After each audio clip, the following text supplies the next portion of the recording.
오늘 우리에게 주시는 하나님의 말씀은 갈라디아서 5장 24절, 누가복음 24장 8절 말씀입니다. 말씀을 제가 차례대로 봉독하겠습니다. 그리스도 예수의 사람들은 육체와 함께 그 정욕과 탐심을 십자가에 못 박았느니라. 아멘. 그들이 예수의 말씀을 기억하고. 아멘. 육체를 위해 살아가게 되면 반드시 생기는 특징이 있어요. 내 육신을 위해서 살아가면 반드시 생기는 특징. 육신을 위해서 살고 육체를 위해 살면 맺게 되는 열매들이 있습니다. 그것은 바로 욕심이 지나치게 많아진다는 거예요. 육신이 추구하는 것은 결국 만족감이거든요. 이 만족감이 쌓이고 커져야 행복하다고 느낍니다. 사람이라는 존재가 그래요. 그런데 육신의 만족감에는요, 이 한계가 없어요. 끝도 없이 만족감에 대한 요구가 커져갑니다. 어느 정도 충족이 되면 행복하다고 느끼거든요. 그런데 그 다음에는 그 이상의 충족을 원하기 때문에 우리 사람이 행복을 느끼기가 참 어렵습니다. 예를 들면 이런 거예요. 육신의 안락함을 위해서 열심히 돈을 모읍니다. 그래서 14평짜리 집을 사요. 너무나도 안락하고 만족했습니다. 그런데 이 14평짜리 집에서 2년 정도 살다 보니 짐도 많아지고 집이 좁다고 느껴져요. 그런 생각이 탁 들자마자 14평짜리 집을 샀을 때의 만족감과 행복이 확 하고 사라져요. 그리고 14평 이상의 집이 있어야 내가 반드시 행복할 거야 라고 하는 확신이 듭니다. 그래서 다시 또 열심히 일을 해서 돈을 법니다. 그리고 이번에는 22평짜리 집을 샀어요. 또 만족해요. 야, 이제 좀 행복하다라는 생각이 듭니다. 그런데 이 만족과 감사가 계속 진행이 되나요? 안 돼요. 지속이 안 됩니다. 육신의 만족은 유통기한이 있어서 어느 정도 시간이 지나면 만족감이 사라져버리고 그 만족감이 주던 행복이요, 급격하게 눈 녹듯이 사라져버립니다. 이게 육신이 가지고 있는 한계예요. 우리가 아무리 맛있는 음식을 먹고 비싼 음식을 먹어도 이 음식을 먹고 30분 뒤에는 이 만족감을 누리지를 못해요. 핸드폰은 어떻습니까? 사고 한 달 뒤면 그 만족감이 사라져버려요. 우리 육신이 가지고 있고 육신을 추구하고 육신의 만족을 추구하는 것들은 유통기한이 있어서 만족감과 행복감에 한계가 있습니다. 사람의 정욕과 탐심은 지극히 육체를 위해서 살 때 발생하는 것들이에요. 정욕은 육신의 만족에 막 집착하는 것이고, 탐심은 금방 신기루처럼 사라져버릴 육신의 만족을 추구하는 겁니다. 내 영혼의 강건함을 위해 바울사도는 이 갈라디아서에서 정욕과 탐심을 십자가에 못 박아야 됨을 말씀합니다. 그리고 이미 그렇게 정욕과 탐심을 십자가에 못 박은 사람이 거듭난 사람들, 그리스도 예수의 사람들이다 라고 말씀을 해요. 갈라디아서 5장 24절 우리가 매주 보고 있는데요, 제가 읽어드리겠습니다. 그리스도 예수의 사람들은 육체와 함께 그 정욕과 탐심을 십자가에 못 박았느니라. 즉 그리스도 예수의 사람들은 육신을 위해서 사는 사람들이 아니에요. 우리의 육신, 우리의 육체의 만족을 위해서 사는 사람들이 아니라는 거예요. 우리는 내 영혼의 구원을 위해 사는 존재들입니다. 신성한 성품에 참여하는 사람들이라고 성경에서는 표현해요. 한마디로 신과 같은 삶을 살아가는 존재가 우리 거듭난 사람들이라고 하는 거예요. 신과 같은 삶을 살아간다는 것은 굉장히 신비로운 삶을 사는 겁니다.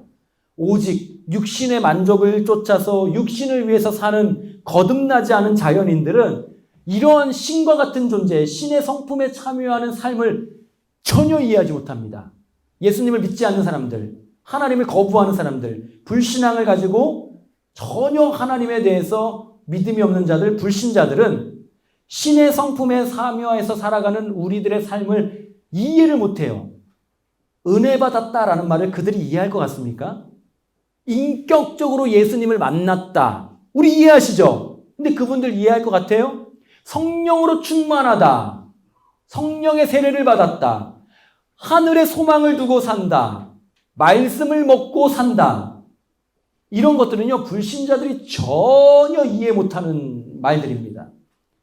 예수님은 이러한 신비로운 삶을 우리가 깨닫게 하시고 믿음을 주시기 위해 이 땅에 우리 몸과 같은 육신을 입으신 성육신 하셔서 이 땅에 오셨습니다. 하나님의 아들이 우리 사람과 같은 모습으로 오신 거예요. 사람의 아들인 예수님이 우리가 신과 같은 존재가 될 수 있다는 것을 알려주시기 위해서 예수님이 우리에게 기꺼이 오신 겁니다. 이러한 신비로운 삶을 살아가는 우리 거듭난 사람들을 바울 사도가 그리스도 예수의 사람들이다 라고 말을 하는 겁니다. 육신의 만족을 위해서 사는 것이 아니라 내 영혼의 만족, 즉 영적인 충만이 주는 기쁨을 깨달은 존재로 살아가는 것이 우리 그리스도 예수의 사람들이라는 거예요. 거듭난 사람들이라고 말하는 겁니다. 그리고 육신의 만족으로 행복감을 느끼는 것이 아니라 하나님의 은혜로 안정감과 행복함을 누리는 존재가 우리 그리스도 예수의 사람들이라고 하는 거예요. 그래서 우리에겐 육신에 좀 부족함이 있어도, 소유에 좀 부족함이 있어도 하나님의 은혜를 깨닫고 나면, 하나님의 사랑을 깨닫고 나면 감사하고 기뻐할 수 있는 겁니다. 이게 신의 성품에 참여하는 삶인 거예요.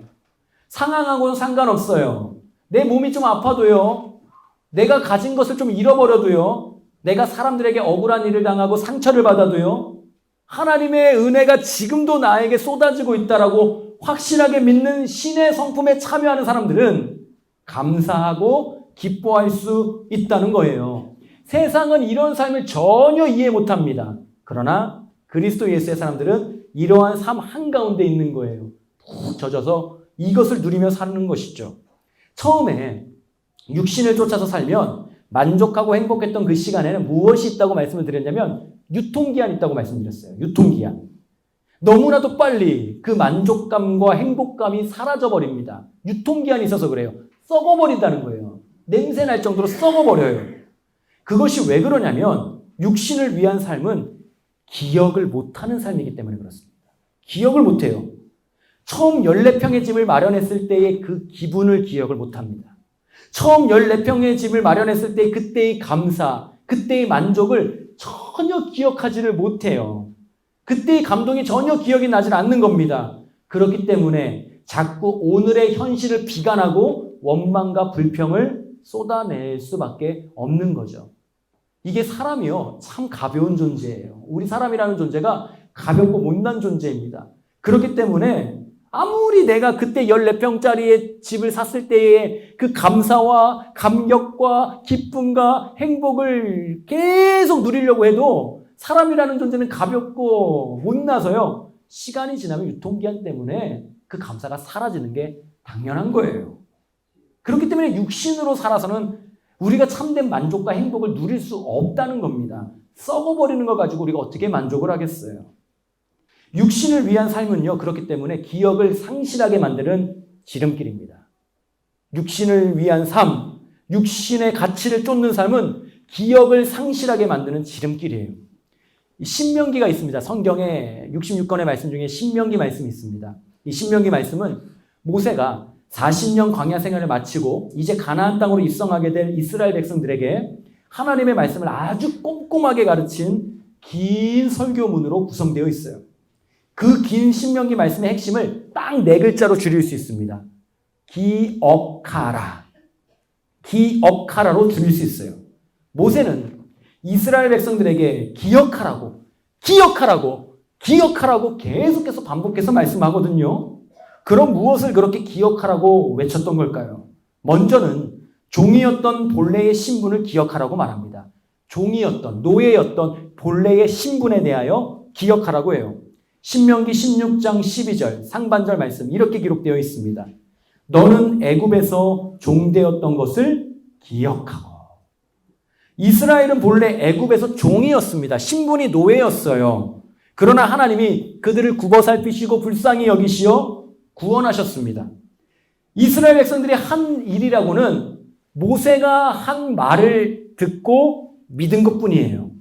모세가 무슨 말을 했습니까? 하나님이 이스라엘 백성들을 굽어 살피십니다. 당신들이 탄식하는 소리를 하나님이 들으셨습니다. 하나님이 이 엄청난 제국인 애굽, 이집트에서 당신들을 건져내 주실 겁니다. 그리고 약속의 땅으로 향하게 하실 겁니다. 라고 하는 모세의 말을 듣고 믿었던 것뿐이에요. 이스라엘 백성들은. 그리고 모세가 한 가지 명령을 하는데 그게 뭐냐면 어린 양을 잡아서 문설주에 피를 바르라고 하는 거였어요. 어린 양의 피. 그거 딱 한 거예요. 이스라엘 백성들. 그런데 순식간에 구원을 받습니다. 자유를 얻고요. 해방받아요. 이걸 기억하라는 거예요. 모세가. 하나님이 구해주시지 않았다면, 하나님의 은혜가 아니었다면, 하나님께서 전적인 능력을 행하지 않으셨다면 아무 능력 없는 당신들은 영원히 종의 신분을 벗어날 수 없었습니다. 이걸 기억하세요라고 모세가 말하는 겁니다. 하나님의 전적인 은혜와 신적인 능력으로 구원하셨다는 그 사실을, 그 진리를 기억하라는 거예요. 어린 양의 피로 순식간에 애굽의 종에서 하나님의 백성으로 신분이 바뀐 것 기억하라는 겁니다. 그래서 하나님 앞에서 겸손하게 살라고 말씀하는 거예요. 또 하나가 있습니다. 이거 참 재밌는데요. 참 독특합니다. 무엇을 기억하라고 했냐면 첫 번째, 원래 종이었던 신분을 기억하라고 했잖아요. 근데 하나님이 그 종의 신분을 바꿔서 하나님의 자녀로 삼아준 거를 기억하라고 했잖아요. 두 번째 기억하라고 하는 게 참 특이합니다. 먼저 말씀을 볼까요? 신명기 9장 7절 상반절입니다. 너는 광야에서 내 하나님 여호와를 경노하게 하던 일을 잊지 말고 기억하라. 하나님의 마음을 아프게 한 일을 기억하라는 거예요. 우리는 좋은 것만 기억하고 싶잖아요. 우리는 행복했던 일들만 기억하고 싶잖아요. 부모와 자식 간의 관계도 마찬가지입니다. 좋았던 일들만 기억하고 싶잖아요. 막 내 자식을 막 쥐잡듯이 잡아가지고 막 혼냈던 거 기억 안 하고 싶잖아요. 자녀 입장에서도 부모님에게 막 너무 심하게 혼나고 상처받았던 거 기억 안 하고 싶잖아요. 그런데 하나님과 이스라엘 백성들, 하나님과 당신의 자녀들 사이에서 일어나는 모든 일들 가운데 하나님을 경노하게 했던 것들, 하나님의 마음을 아프게 했던 거는 기억하래요. 광야에서 이스라엘 백성들이 하나님을 경노하게 했던 일은 전부 육신의 만족을 쫓다가 끊임없이 베풀어 주시는 하나님의 은혜에 만족하지 못하고 불평과 원망을 쏟아냈던 일들입니다. 하나님은 종살이하는 자기 백성을 구원하시기 위해 끝까지 못 가겠다고 하는 80세 된 모세를 설득해서 광야에서 부르셔 애굽으로 보내십니다. 그리고 하나님의 말씀대로 이스라엘 백성들이 기적적으로 자유를 얻어요. 생각하지도 못했고 상상하지도 못했던 노예로부터 해방을 얻습니다. 본인들이 쿠데타를 일으킨 것도 아니에요. 아무것도 안 했는데 은혜로 구원을 얻었어요. 그런데 탈출한 지 얼마 안 돼요. 홍해 바다가 앞을 다 가로막는 거예요. 그러니까 이들의 반응이 어땠는지 아십니까? 불평해요. 방금 전까지 노예의 신분에서 구원해줘가지고 하나님이 자유를 주셨는데 홍해가 현실의 문제가 앞을 탁 가로막자 불평합니다. 이게 뭐야? 차라리 애굽에서 죽었으면 좋았을 걸. 모세 너 우리 데리고 나왔으니까 네가 책임져. 불평하고 비난하고 조롱하고 온갖 죄를 다 짓습니다. 그런데 모세가 지팡이를 촥 내밀자 바다가 촥 깔려요. 그러니까요, 이들이 반응이 얼마나 웃기냐면 갑자기 노래하고 찬양해요. 하나님을 찬양하자. 모세는 대단하다, 대단한 지도자다. 막 노래하고 막 악기로 연주합니다. 홍해를 건넜어요. 이제 약속의 땅으로 향해 가는데 목이 마르네요. 불평해요. 목이 마르니까 이미 바다가 갈라졌던 것, 아니 그 전에 이집트에서 노예로 살던 그 신분에서 해방시켜 주셨던 그것들 다 잊어버렸어요. 바다가 갈라졌던 것 잊어버려요. 까먹어버립니다. 하나님이요, 쓴물이 단물이 되게 해주시고 바위에서 물이 쏟아져 나와서 원없이 먹게 해주셨어요. 또 환호합니다. 이야, 역시 하나님 대단하신 분입니다. 은혜를 우리가 충분히 받았습니다. 하나님 홀로 영광 받으소서. 막 이스라엘 백성들이 찬양합니다. 만나를 매일같이 내려주셨어요. 찬양합니다. 어찌 이런 은혜가 있을까요? 고기가 먹고 싶어지네. 그러니까 분노합니다. 불평합니다. 고기가 먹고 싶어지니까 이미 이집트를 탈출하고 바다가 갈라지고 쓴물이 단물이 되고 바위에서 물이 터져 나오고 만나를 매일같이 내려주시던 하나님의 은혜는 다 까먹어버려요. 하나님이요, 옛다 하면서 메추라기를 실컷 먹이십니다. 환호가 쏟아지죠. 그러나 그들은 그 후로도 계속 불평하고 감사하지를 못해요. 모세가요, 그 일을 기억하라는 거예요. 왜 기억하라고 했을까요? 첫 번째는 하나님을 경노하게 했던 일을 왜 기억하라고 하냐면 너희 다시는 그러지 마라고 하는 직접적인 권면입니다. 너희 다시는 하나님을 그렇게 아프게 했듯이 하지 마 라고 하는 권면이고, 두 번째는 다음 세대들, 내 자녀들에게 아빠가, 엄마가, 할아버지가, 할머니가 하나님의 마음을 이렇게 아프게 했었어. 너희는 그러지 마 라고 하는 자녀를 향한 교육을 하라는 두 가지 의미를 가지고 있습니다. 그래서 하나님을 경노하게 했던 일, 하나님의 마음을 아프게 했던 일을 우리가 기억하면서 살아가라고 말씀하시는 거예요. 육신을 쫓다가 감사를 잃어버리고 하나님의 은혜를 잊어버리다가 하나님을 경노하게 했던 일 기억하라는 겁니다. 아프지만 기억하라는 거예요. 이같이 기억하지 못하면요, 뭐가 사라지느냐? 감사가 사라집니다. 감사가 순식간에 사라져요. 오늘 주일은 교회력으로 종려주일입니다. 종려주일. 종려주일은 예수님께서 십자가에서 대속의 사역을 감당하시기 위해 예루살렘으로 들어가시는 것을 기념하며 지키는 주일이에요. 예수님께서 어린 나귀를 타고 예루살렘으로 들어가실 때 이 예수님을 끝까지 따라왔던, 같이 가던 사람들이 자신의 겉옷을 바닥에 깔고 종려나무를 흔들며 호산나라고 외칩니다. 구원하소서라고 하는 의미예요. 주여 구원하소서, 호산나. 겉옷을 바닥에 깐 의미는 왕을 대접할 때 내 생명도 내 모든 것도 당신 왕의 것입니다. 당신을 위해 모든 걸 바칩니다라고 할 때 겉옷을 깔았습니다. 그 겉옷을 깔고 진짜 왕으로 오시는, 예루살렘에 입성하신 예수님에게 종려나무를 흔들며 구원하십시오, 우리를 구원하십시오 라고 흔들었던 거예요. 그 모습 요한복음 12장 13절 말씀 이렇게 기록합니다. 종려나무 가지를 가지고 맞으러 나가 이르되 호산나 찬송하리로다, 주의 이름으로 오시느니 곧 이스라엘의 왕이시여 하더라.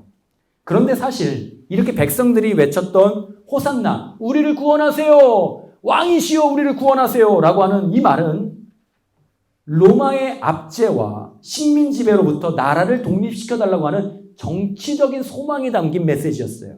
지극히 육신의 소망이 담긴 메시지였다는 거예요. 예수님이요, 초반에, 이 복음서 초반에 분명하게 증언되고 있습니다.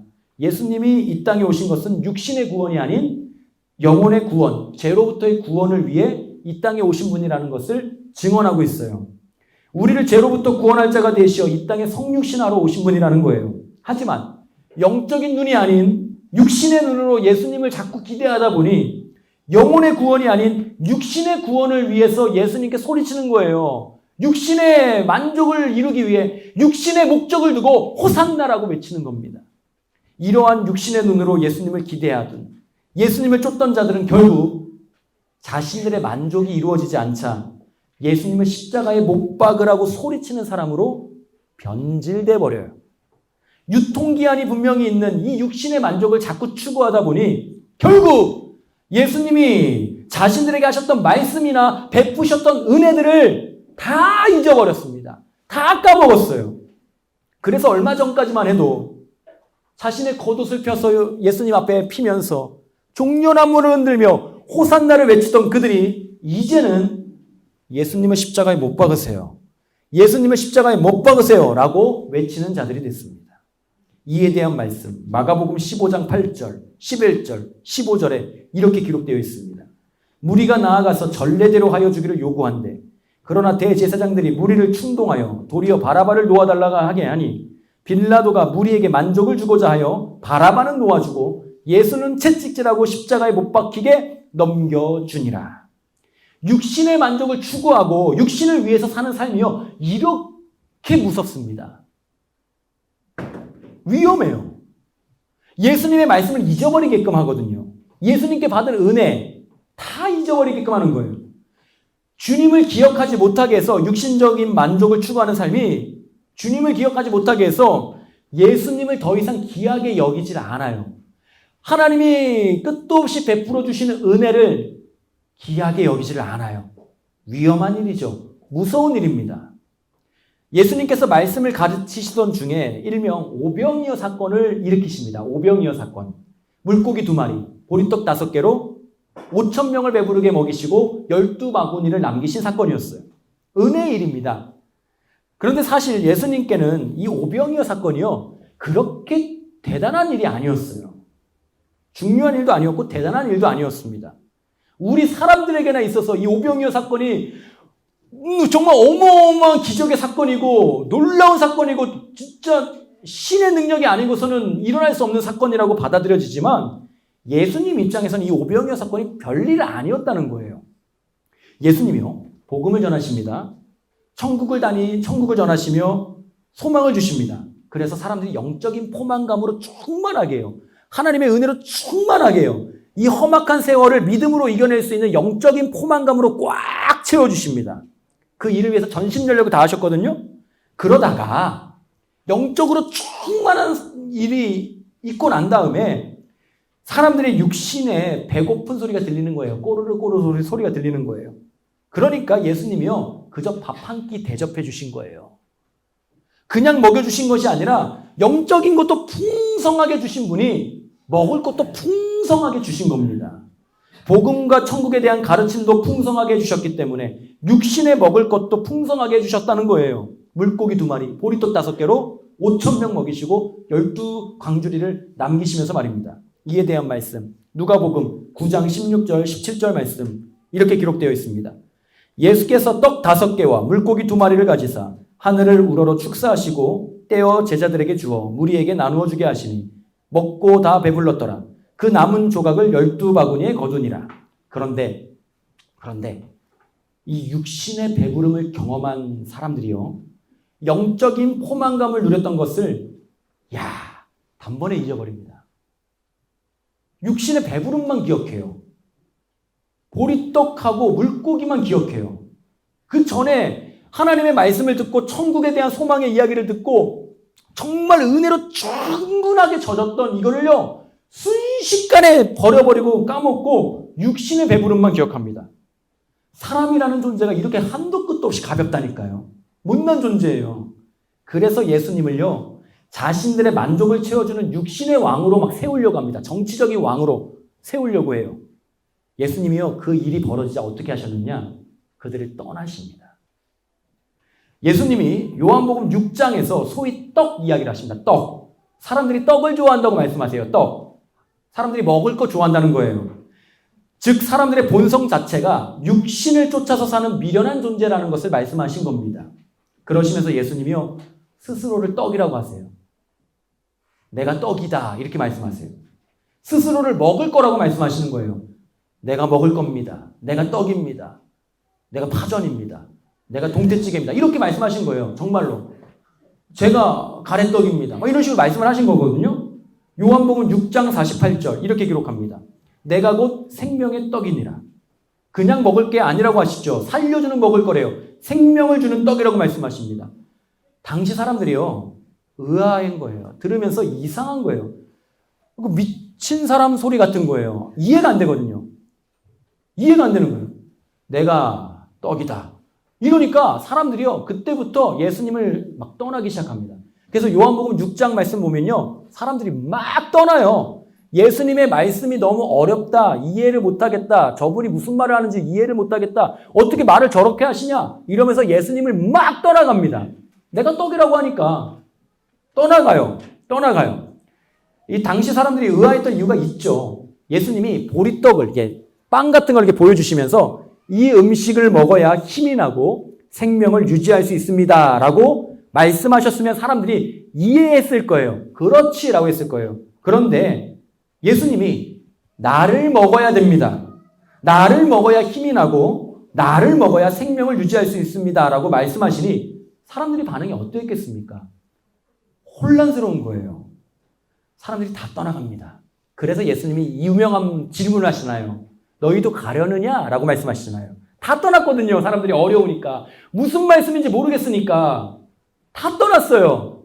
너희도 가려느냐? 그러니까 베드로가 영생의 말씀이 여기 있는데 제가 어딜 가겠습니까? 라고 한 유명한 대화가 여기서 나옵니다.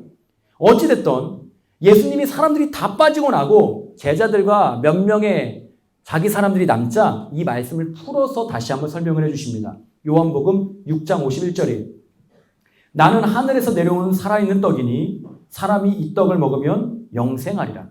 내가 줄 떡은 곧 세상의 생명을 위한 내 살이니라 하시니라 라고 말씀하세요. 예수님이 스스로 하나님의 아들, 하늘로부터 온 하나님의 아들이라고 증언합니다. 자신이 사람들의 영혼을 구원할 메시아임을 말씀해요. 영혼이 사단에게 얽매여서 죽을 수밖에 없는 파멸될 영혼을 내가 너희를 구원하러 올 생명의 구원자라는 것을 말씀해요. 그래서 자신을 먹으면, 즉 자신을 믿으면 영생하게 됨을 말씀하시는 거예요. 한 사람이 가치관이 변한다는 건요, 모든 인격체가 변하는 거예요. 예수님을 믿게 되면 모든 생각부터 행동부터 말하는 것도 다 달라집니다. 예수님을 소화하고 나면, 말씀을 소화하고 나면, 진리를 소화하고 나면, 은혜를 소화하고 나면 인생 자체가 바뀌는 거예요. 이전에는 육신을 위해서 살았다면 이제는 영혼을 위해서 살게 되는 거예요. 예수님이 이걸 말씀하시는 거예요. 나를 먹어라. 나를 믿어라. 그러면 니네 인생이 바뀌고 영혼이 바뀔 거야. 예수님께서 예루살렘에 입성하실 때 종려나무 가지를 흔들며 호산나를 외치던 사람들이 나중에 자신들의 이 정치적인 목적이 이루어지지 않자 예수님은 십자가에 못 박으라고 외치는 사람이 됩니다. 그들은 일찍이 예수님의 가르침을 듣고 천국 소망을 가졌던 사람들이에요. 예수님의 치유 사역을 통해서 병도 고침받고 병 고치는 것도 봤던 사람이에요. 기적을 베푸시는 일들로 매우 놀라웠던 사람이에요. 특별히 스스로를 생명의 떡이라고 하시며 나를 먹는 자, 나를 믿는 자는 영원히 구원을 얻어 영생하게 됨을 정확하게 듣고 배우고 깨달았던 사람들이에요. 그러나 지금 예수님은 십자가에 못 박으라고 외칩니다. 예수님께서 하신 모든 영적인 사역을 잊어버리고 육적인 만족만을 쫓던 사람들이 벌인 비참한 일이었어요. 예수님은 복음을 전하시고 천국을 소문게 하시고 소망을 품게 하시며 일찍부터 자신의 운명에 대해서 반복해서 여러 번 말씀하셨습니다. 내가 하나님의 아들로 이 땅에 왔는데 고난당할 거다.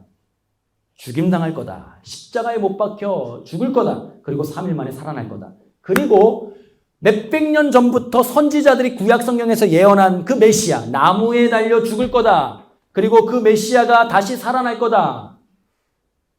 떠올라서, 의로운 애가 떠올라서 치료하는 강선을 베풀 거다. 라고 한 이 선지자들의 말씀이 나를 통해 이루어질 거라고 예수님이 계속해서 말씀하셨어요. 한번 말씀을 차례대로 한번 제가 읽어드리겠습니다. 누가복음 9장 22절이에요. 이르시되 인자가 많은 고난을 받고 장로들과 대제사장들과 서기관들에게 버림받아 죽임을 당하고 제3일에 살아나야 하리라 하시고, 예수님이 이미 말씀하셨다니까요. 이 일들을 제자들이 들었다니까요. 무리들이 들었다니까요. 누가복음 18장 31절. 예수께서 12제자를 데리시고 이르시되, 이번에는 정확하게 12제자에게 알리십니다. 보라, 우리가 예루살렘으로 올라가노니 선지자들을 통하여, 구약 성경 말하는 거예요. 선지자들을 통하여 기록된 모든 것이, 이 메시아에 대한 말씀이 이루어지는 것이 인자에게 응하리라. 내가 그것들을 다 행할 거다라고 말씀합니다. 누가복음 18장 32절 33절. 아주 이제는 구체적으로 예언하십니다. 예수님이 인자가 이방인들에게 넘겨져, 로마에게 넘겨지잖아요. 이방인들에게 넘겨져요. 로마 병정들에게 넘겨집니다. 로마 법정에서요, 희롱을 당하고, 희롱당하시죠. 네가 유대인의 왕이냐? 이러면서 희롱당하세요. 능욕을 당합니다. 주먹으로 막 칩니다. 옷을 막 나눠 가집니다. 침뱉음을 당합니다. 그들은 채찍질하고 밤새 채찍질 맞으셨죠. 그를 죽일 것이나 십자가에 못 박혀 죽으십니다.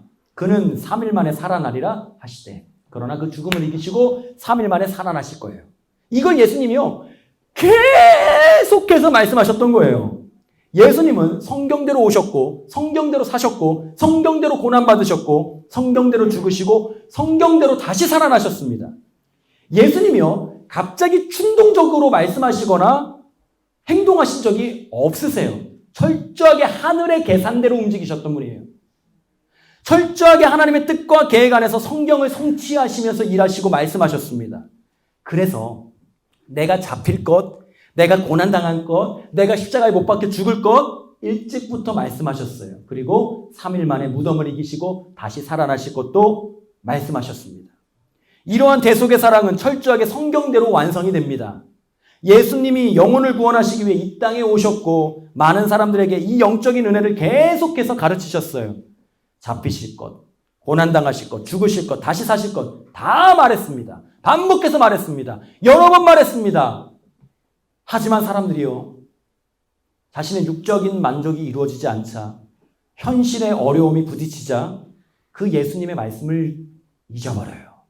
기억 못해요. 심지어는 제자들도 예수님이 12제자 따로 불러가지고까지 얘기하셨는데 이 제자들도 예수님의 말씀을 기억 못해요. 그래서 예수님께서 잡히셨을 때요. 다 도망갔습니다. 다 도망갔어요. 싹 다 도망갔어요. 육신의 만족을 위해 예수님을 쫓다가 그것이 어그러지는 것처럼 보이니 현실의 만족을 이루지 못하는 것, 내 현실의 꿈을 이루지 못하는 것처럼 보이니 망했다고 생각이 드니 예수님을 부인하고 다 도망갑니다. 예수님이 성경대로 모든 것을 하신다는 그 말씀을 기억 못해서 그래요. 그래서 극심한 두려움에 빠진 비참한 도망자가 돼버립니다. 이렇게요. 기억하지 못하면, 예수님의 말씀을 기억하지 못하고 하나님이 나에게 주신 그 언약의 말씀을 붙들고 기억하지 못하는 삶이 되면 감사가 사라져요. 두려움과 원망에 휩싸입니다. 그래서 비참하고 가련한 인생이 돼버리는 거예요. 반면에 기억하면 어떻게 되느냐? 예수님의 말씀을 기억하고 하나님의 말씀을 품고 살아가면 어떻게 되느냐? 은혜가요, 쏟아집니다. 은혜가 쏟아져요. 한 바가지 퍼서 이렇게 은혜를 부어주시고 끝나는 게 아니라 엄청 큰 목욕탕을 만들어 주셔가지고 거기를 은혜를 꽉 채워가지고 거기 들어가가지고 네 평생 수영하고 그 은혜 가운데서 누리라고 말씀하시는 분이 우리 하나님이세요. 예수님이 십자가에서 죽으셨습니다. 분명히 죽으셨어요. 로마 병정들이요, 예수님이 죽으신 것을 확인하기 위해 옆구리에 창을 찔러서 모든 물과 피를 쏟아냅니다. 이게 로마 십자가 처형법의 마지막 순서였어요. 십자가에 못 박혀 죽은 죄인이 잠시라도 있는 그 가능성을 줄이기 위해, 다시 살아나는 가능성을 줄이기 위해 마지막 과정으로 다음날 옆구리에 창을 찔러서 몸의 모든 물과 피를 다 쏟아내게끔 합니다. 이게 로마 십자가 처형법의 마지막 과정이었습니다. 반드시 해야 되는 과정이었어요. 정말로 우리 주님이 그렇게 죽으셨습니다. 그렇게 죽으신 예수님의 시신에 준비한 향품을 바르기 위해 여인들이 무덤에 갑니다. 어떤 마음으로 갔을까요? 힘든 마음으로 갔겠죠. 그런데 힘든 마음으로 갔는데 더 힘들어졌어요. 왜냐? 예수님의 시신이 없어요. 없어졌어요. 그래서 누가복음 말씀을 보면 여자들이요, 막 근심했다고 그래요. 그렇게 근심과 두려움에 쌓인 여자들에게 천사들이 나타납니다. 그리고 이들에게 이렇게 말합니다. 누가복음 24장 6절입니다. 여기 계시지 않고 살아나셨느니라. 갈릴리에 계실 때 너희에게 어떻게 말하셨는지를 기억하라 라고 천사들이 말해요. 예수님이 부활했다고 알려주는 거예요. 그리고 여자들에게 예수님이 갈릴리에서 하셨던 말씀들을 기억하라고 하시는 거예요. 예수님이 반복해서 갈릴리에서 하셨던 말씀들 뭡니까? 구약 성경을 내가 이루겠다. 그 구약 성경의 선지자들이 하신 예언들을 내가 다 이루겠다. 어떤 예언을 이루느냐? 메시아에 대한 예언을 이루겠다. 메시아가 고난을 받고 그리고 십자가 나무에 달려 죽고 3일 만에 다시 살아나는 그 이야기들을 내가 이루겠다고 하신 예수님의 말씀을 기억하라고 한 거예요. 천사가. 그리고 그 여자들은요, 그 말씀을 듣고 기억하라고 하는 말씀을 듣고 어떤 반응을 보이냐면 이렇게 반응합니다. 오늘 본문 말씀이에요. 누가복음 24장 8절입니다. 그들이 예수의 말씀을 기억하고, 예수님과 추억을 기억한 게 아니에요. 예수님께 받았던 은혜를 기억한 게 아니에요. 예수님이 육신으로 살아 숨쉴 때에 예수님이 행하셨던 기적을 보고 간증했던 것을 기억한 게 아닙니다. 이들이 뭘 기억하느냐? 예수님의 말씀을 기억합니다. 절체절명의 위기의 상황에서 이들이 기억한 건 기적도 아니고 받았던 은혜도 아니고요. 말씀을 기억한 거예요. 말씀을. 그러자 어떤 일이 일어나느냐? 기쁨이 넘칩니다. 기쁨이. 죽을 것 같은 상황에서 기쁨이 넘치게 하는 건 예수님의 말씀을 기억하고 하나님의 말씀을 품고 있을 때 이 일들이 가능한 거예요. 예수님이 정말로 말씀하신 대로 살아나셨다. 예수님이 정말로 성경의 선지자들의 예언대로 다시 사셨다. 우리의 영혼의 구원을 위해 예수님이 정말로 죄에 대한 모든 문제를 해결하시기 위해 다시 사셨다. 이 기쁨이 막 솟아오르는 겁니다. 손끝이 오르는 거예요. 예수님의 말씀을 기억할 때, 하나님의 말씀을 품고 있을 때 샘솟는 기쁨이 우리에게 있는 겁니다. 여자들이 흥분해서 말을 해요. 다른 막질에서 사도들에게 찾아가서 흥분해서 말을 합니다.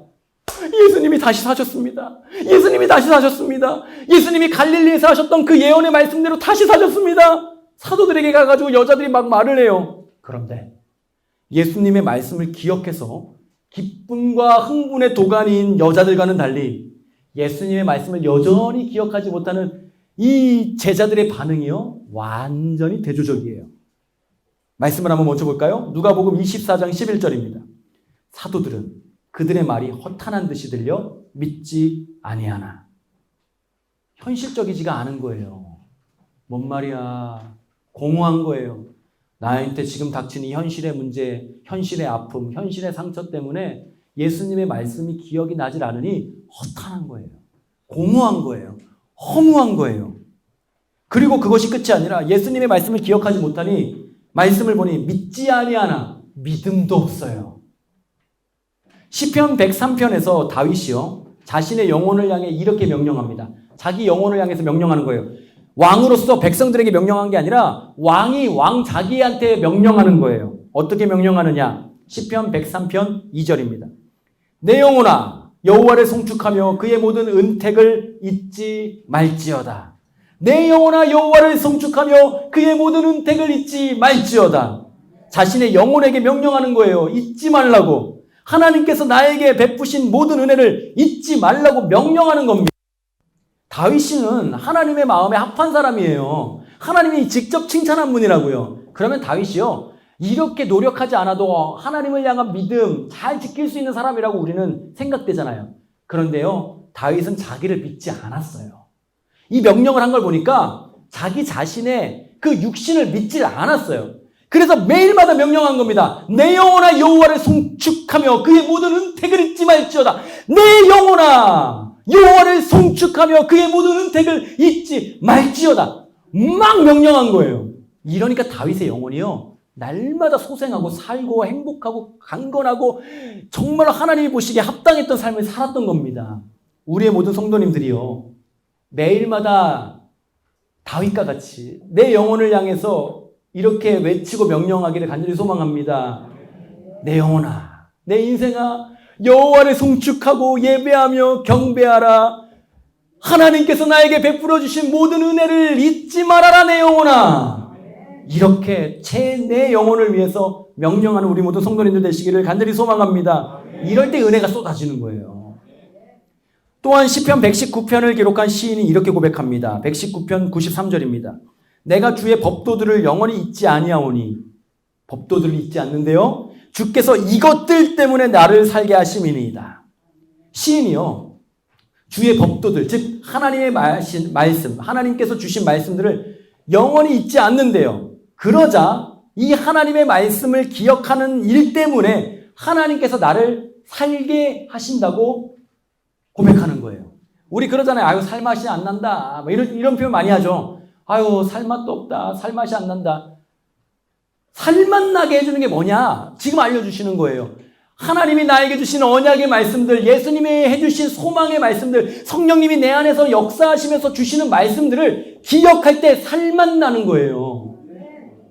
내가 돈을 많이 벌고 내 꿈을 이루고 말씀드렸잖아요. 유통기한이 있다고, 썩어버린다고요, 냄새난다고요. 그걸 가지고 영원히 기쁘고 만족할 수 없어요. 우리가 기쁠 수 있는 거, 감사할 수 있는 거, 살맛 나는 건 뭐냐? 나를 살게끔 하는 게 뭐냐? 하나님이 나에게 주신 말씀이요, 예수 그리스도께서 나에게 주신 소망의 말씀이라고 하는 겁니다. 내 생명이 하나님의 말씀을 잊지 않고 기억하는 데 달렸음을 고백하는 시인의 고백이 우리 모두의 고백이 되기를 간절히 소망합니다. 모세는 40년 광야 생활을 마치고 가나안 땅에 입성하려고 하는 백성들에게 강하게 외칩니다. 강하게 외쳐요. 몇 번이나 반복해서 외칩니다. 저는 이것을 이렇게 표현하기로 했어요. 거룩한 잔소리. 거룩한 잔소리를 끊임없이 모세가 외칩니다. 신명기 5장 15절 상반절입니다. 너는 기억하라, 기억하라, 기억하라. 내가 애굽 땅에서 종이 되었더니 내 하나님 여호와가 강한 손과 편팔로 거기서 너를 인도하여 내었나니. 종이었지만 하나님의 은혜로 자유를 얻었음을 기억하래요. 우리에게도 오늘 성경이요 소리칩니다. 말합니다. 거룩한 잔소리를 외칩니다. 기억하라고. 기억하라고. 사탄의 손에 잡혀서 율법 아래서 행위대로 살다가 심판받고 멸망받을 수밖에 없던 우리를 하나님께서 자기 독생자 예수님을 통해 구원하신 것을 기억하라고, 기억하라고, 기억하라고 성경이 우리에게 거룩한 잔소리를 쏟아내십니다. 절대 잊지 말라고 말이에요. 예수님께서 한밤중에 유다의 배신으로 잡히시어 재판장에 끌려가실 때 모든 제자들이 싹 다 도망갔습니다. 어떤 제자는 도망치던 중에 옷이 다 벗겨져가지고 벌거벗은 맨몸으로 도망갔다고 하니 얼마나 상황이 다급했을까요? 그런데 한 제자가요, 도망가다가 돌아옵니다. 도망치던 중에 돌아와서 예수님이 재판받으시던 그 재판장에 잠입을 합니다. 베드로예요. 베드로예요. 베드로가 숯불 앞에서 추위와 두려움으로 얼은 몸과 마음을 녹이고 있습니다. 그런데 하필 자기를 알아본 사람이 생겼습니다. 부인합니다. 또 알아봅니다. 부인합니다. 그만 좀 했으면 좋겠는데 또 지목을 당합니다. 그러니까 주변에 있는 사람들이 다 자기를 주목하기 시작해요. 그러자 베드로가 얼마나 당황했는지 예수님을 저주까지 하면서 부인합니다. 그런데 예수님이 자기를 보고 있었어요. 예수님의 눈과 내 눈이, 베드로의 눈이 마주칩니다. 마지막 세 번째 예수님을 부인했을 때, 저주하면서 부인했을 때 어떤 일이 있었느냐? 닭이 울어요. 꽃기요. 닭이 울어요. 아침이 된 겁니다. 그 닭 울음소리가 베드로의 마음을 찢어놨습니다. 예수님이 하신 말씀을 기억하게 하는 소리였거든요. 어떤 말씀이었을까요? 마태복음 26장 34절입니다. 예수께서 이르시되 내가 진실로 내게 이르노니 오늘 밤 닭 울기 전에 네가 3번 나를 부인하리라. 예수님, 저는 절대로 그런 일이 없습니다. 저는 남들이 다 예수님을 부인하고 도망갈지라도 저는 예수님 무조건 지킵니다. 의리 하나 빼면 저는 진짜 시체입니다. 예수님, 저를 의심하지 마세요. 저 진짜 대단한 사람입니다. 저 믿음과 의리와 존경심 하나로 여기까지 버텨온 사람입니다. 예수님, 절대로 저는 예수님을 부인하지도 않고 떠나지도 않습니다. 그런데 예수님 말씀하셨거든요. 아니, 너 오늘 밤 닭 울기 전에 3번 나를 부인할 거야. 베드로가요, 비참한 자기의 밑바닥을 본 거예요. 그런데 베드로가요, 이 참혹한 현실의 상황에서 어떤 일을 해내느냐? 예수님이 하신 말씀을 기억해낸 거예요, 이렇게. 그리고 밖으로 나가서요, 펑펑 울면서 회개합니다. 유다는요, 예수님의 말씀을 기억하지 못하고 자기 감정대로 이끌려 흥분하다가 예수님을 팔아버리고 자결해버립니다. 그런데 베드로는 예수님의 말씀을 기억해내서 펑펑 울면서 회개해요. 자신의 밑바닥을 보면서 회개해요. 예수님의 말씀을 기억하자 자신의 연약함과 비참함이 동시에 막 섞여가지고 자기를 막 괴롭게 했거든요. 그럼에도 예수님의 말씀을 기억합니다. 그 말씀을 기억하자 베드로가 회개하고 회개하는 베드로에게 소생하는 일이 일어나요. 회복하는 일이 일어나요. 심령이 새로워지고 은혜 받을 수 있는 마음밭이 기경이 됩니다. 그래서 후에요, 부활하신 예수님이 베드로를 찾아왔을 때 베드로가 엄청 민망해합니다. 요한복음 마지막 장 보시면 베드로가 막 엄청 민망해요. 막 예수님한테, 예수님, 제가 예수님 사랑하는 줄 잘 아시잖아요. 이렇게 당당하게 말을 하는 부분이 아닙니다. 베드로가요, 막 민망한 거예요. 진짜 부활하실 줄 몰랐거든요. 그때까지 몰랐어요. 그런데 진짜 부활하신 거예요. 말씀대로. 베드로가 부활하신 예수님을 만났을 때 얼마나 민망했냐. 너 나 사랑하냐? 사랑합니다. 이게요, 베드로가 얼마나 힘들면서 고백했던 내용인지를 아시겠습니까? 베드로가 이렇게 힘들면서 주님, 제가 주님, 사랑하는 주님이 다 하신, 이게요, 베드로가 정말 민망한 거예요. 예수님 진짜 부활하실지 몰랐는데 진짜 부활해서 자기에게 왔고, 예수님이 자기에게 오셔가지고 자기가 예수님을 부인할 때 바라봤던 그 눈으로 자기를 보시면서 너 나 사랑하니? 라고 물어봤더니 베드로가 얼마나 민망했겠냐고요. 그럼에도 불구하고 베드로가 네, 저는 주님을 사랑합니다. 3번이나 고백할 수 있었던 건 예수님의 말씀을 기억해서 회개했기 때문에 그래요. 바울 사도가요, 디모데에게 편지하며 부활하신 예수님을 기억하라고 말합니다. 디모데후서 2장 8절입니다. 내가 전한 복음대로 다윗의 씨로 죽은 자 가운데서 다시 살아나신 예수 그리스도를 기억하라. 너와 나의 추억을 기억하라고 말한 게 아니에요. 바울이 디모데에 얼마나 많은 추억이 있었겠어요. 근데 그런 거 추억 기억하는 게 아니래요. 우리가 했던 사역의 노하우들을 기억하라고 하는 게 아니래요. 바울은 영적인 아들이던 이 디모데에게 철저하게 육적인 만족이 아닌 영적인 만족을 누리는 법을 알려준 겁니다. 아주 이 신앙의 비법을 알려준 거예요. 다시 살아나신 예수님을 기억할 때 영적인 포만감이 주어지고 유통기한이 없는 지속적인 만족을 누릴 수 있음을 디모데에게 알려준 겁니다. 비법을 전수해 준 거예요. 성경은 오늘도 우리에게 비법을 전수해 주고 있어요. 참된 만족을 누리는 것, 식어지지 않는 만족을 누리는 것, 영원히 꺼지지 않는 행복을 누릴 수 있는 것, 영적인 포만감 주어질 수 있는 것, 다시 살아나신 예수님을 기억하고 그 예수님이 하신 말씀을 기억하고 하나님이 나에게 언약으로 맺어주신 그 말씀을 품고 살아갈 때 그 놀라운 신의 성품으로 사는 삶이 가능하다는 겁니다. 오늘 우리는 종려주일로 지킵니다. 예수님을 향해 종려나무 가지를 흔들며 호산나를 외친 백성들처럼 오늘도 우리는 곧 다시 오실 예수님을 간절히 사모하고 기다리며 제발 빨리 오세요. 이 고통 많은 세상에서 저를 건져주세요. 정말 힘든 이 육신의 몸을 가지고 이 병든 몸을 가지고 고통하는 저를 구원해 주세요라고 하며 곧 다시 오실 예수님을 기다리며 종려나무를 흔듭니다. 그리고 호산나를 외쳐요. 그러나 종려나무를 흔들던 옛 백성들은 육적인 만족을 위한 목적으로 종려나무를 흔들었어요. 오늘 우리 그리스도 예수의 사람들은 영적인 구원을 성경대로 완전히 성취하실 예수님을 믿으며 영적인 이 종려나무 가지를 흔듭니다. 그리고 오늘 우리는 외치는 거예요. 호산나. 호산나. 고통 많은 세상에서 나를 구원하소서. 이 믿음을 잡아먹으려고 하는 사단의 세력들에게서 나를 구원하소서. 예수님 곧 다시 오실 때 내 믿음을 보실 텐데 이 믿음이 사단에게 빼앗기지 않으려고 애를 쓰는 나를 후보 살피시고 구원하소서. 호산나. 호산나. 예수님이 하신 말씀들, 특별히 너희를 위한 거처를 예비하면 다시 와서 너희를 데리고 가서 나 있는 곳에 너희도 있게 하시겠다는 그 말씀을 기억하며 소망을 품고 하늘을 바라보며 외치는 겁니다. 호산나, 호산나.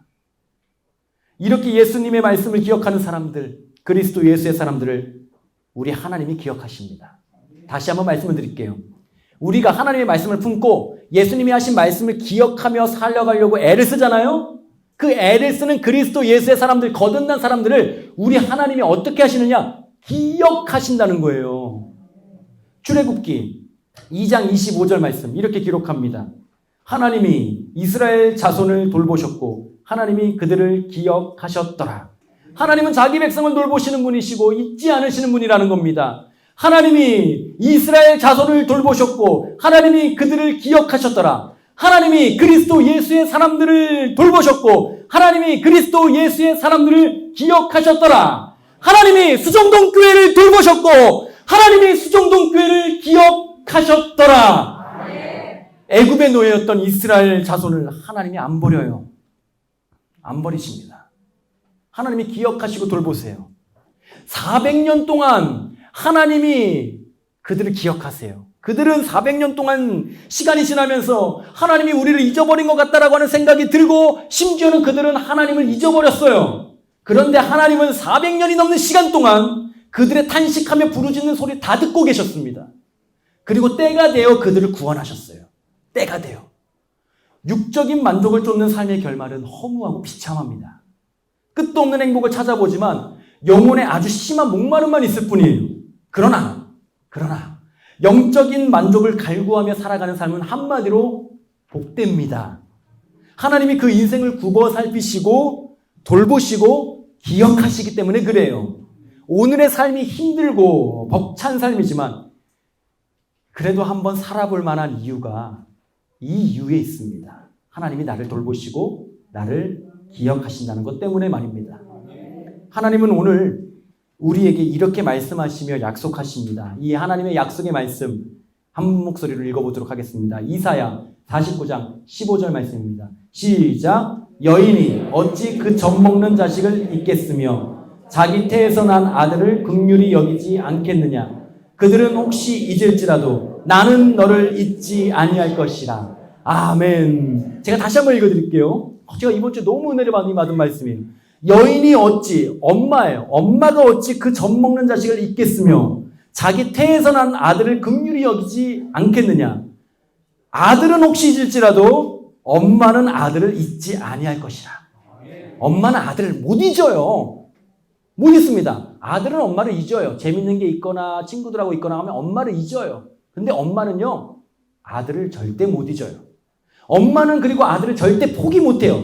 잊지를 못하는데 어떻게 포기를 합니까? 엄마는 아들을 무조건 불쌍하게 여깁니다. 잘해도 불쌍해 보이고 못해도 불쌍해 보이고 이렇게도 불쌍해 보이고 저렇게도 불쌍해 보여요. 엄마의 마음이에요. 너무 불쌍한 거예요. 내 아들이 그냥 불쌍한 거예요. 미안하고 더 잘해주지 못해서 미안하고 이게 엄마 마음입니다. 돌보고 아끼고 사랑하고 기억해요. 설령 아들이요. 엄마를 잠시 잊는다고 해도 엄마에게 모진 소리를 한다고 해도 엄마에게 심지어는 죄를 짓는다 해도 엄마는 아들을 버리지 않아요. 포기하지 않아요. 절대 잊지 않아요. 이게 엄마입니다. 얼마 전에 저희 가정이 5년간 살던 사택을 떠나서 새로운 사택으로 이사를 했습니다. 이사를 준비하면서 짐 정리를 하는데 어느 이게 통 안에 누가 봐도 이게 귀하게 이게 따로 이게 보관해 놓은 2권의 작은 책자가 있는 거예요. 그래서 이렇게 귀하게 뭔 책자를 이게 보관해 놨지 하고 봤어요. 그랬더니 올해 12살이 된 제 첫째 아들과 10살이 된 둘째 아들의 태교 수첩이더라고요. 태교 수첩. 이 태교 수첩이 뭐냐면 처음 임신을 알았을 때부터 만삭 때까지 두 아이의 초음파 사진이 책 2권에 다 붙어 있는 거예요. 수십 장이 초음파 사진이 예쁘게 잘 붙어 있어요. 태아의 몸무게도 기록돼 있어요. 심지어는 머리 둘레까지 자세하게 기록되어 있더라고요. 그리고 그 초음파 사진 옆에는요. 제가 보고 감동을 받았어요. 제 아내가 그 초음파 사진 한 장 한 장 그때마다 아이의 심장을 들었을 때 어떤 마음이었는지 아이의 그런 점과 같은 아이가 머리가 생겼을 때 몸의 형체가 만들어졌을 때 어떤 마음이었는지 사랑하는 고백을 담아가지고 하나하나 다 써놨더라고요. 아빠는 못합니다. 그거. 엄마만 할 수 있더라고요. 엄마만. 제 아내가요. 정말 깨알 같은 글씨로 그렇게 다 써놓은 거예요. 와, 놀랬습니다. 눈에 보이는 육체로 오지 않았을 때부터 엄마는 이 아이들을 사랑했던 거예요. 눈에 보이지 않는 태아 때부터 엄마는 이 아이들과 뱃속에서부터 사랑의 교제를 한 거예요. 그리고 눈에 보이지 않던 아이의 인생의 처음부터 그리고 눈에 보이는 육신으로 존재하는 지금까지 엄마는요. 내 아이를 보호하고 내 아이를 정성과 사랑으로 돌봅니다. 그리고 기억하기 위해 그러한 책자들을 만들고 지금까지 두고두고 보는 거예요. 아이의 존재를 포기하지 않는 게 엄마입니다. 아이의 모든 것을 절대 잊지 않는 게 엄마예요. 엄마와 같은 우리 하나님이 우리를 절대 잊지 않으십니다. 하나님이 우리 엄마 같으세요. 우리가 잠시 엄마를 화나게 하고 미워하고 엄마에게 모진 소리를 하고 엄마에게 죄를 지었는다 할지라도 엄마가요 아들을 미워하지 않아요. 사랑해요. 우리 하나님이 엄마 하나님이 우리를 절대 포기 안 하십니다. 우리 하나님은 무조건 우리를 불쌍히 여기시고 돌보시며 아끼시고 사랑하며 기억하세요. 설령 우리가 하나님을 잠시 잊는다 해도 하나님은 우리를 절대 잊지 않으시고 떠나지도 않으시며 우리는 예수의 말씀을 기억하는 그리스도 예수의 사람들입니다. 내 정욕과 탐심을 위해 사는 육적인 사람들이 아니에요. 하나님의 영광을 위해서 살고요. 천국을 소망하면서 사는 영적인 사람들입니다. 이러한 분명한 우리의 신앙 정체성을 경고히 하시며 오늘도 하나님이 주시는 은혜를 기억하며 이 은혜로 살아가시는 우리 모든 성도님들 되시기를 간절히 축복합니다. 이번 한 주 고난주간이에요. 예수님의 고난을 나를 위해 당하신 그 고난을 하루하루 기억하는 주간입니다. 그 기억하시면서 예수님께서 나에게 하셨던 말씀을 기억하시고 또 이런 나를 기억하시는 하나님의 은혜를 누리시면서 이 고난주간이 은혜로운 주, 하나님을 더 많이 알아가는 주, 성령으로 충만한 주가 되기를 주님의 이름으로 다시 한번 간절히 축복합니다.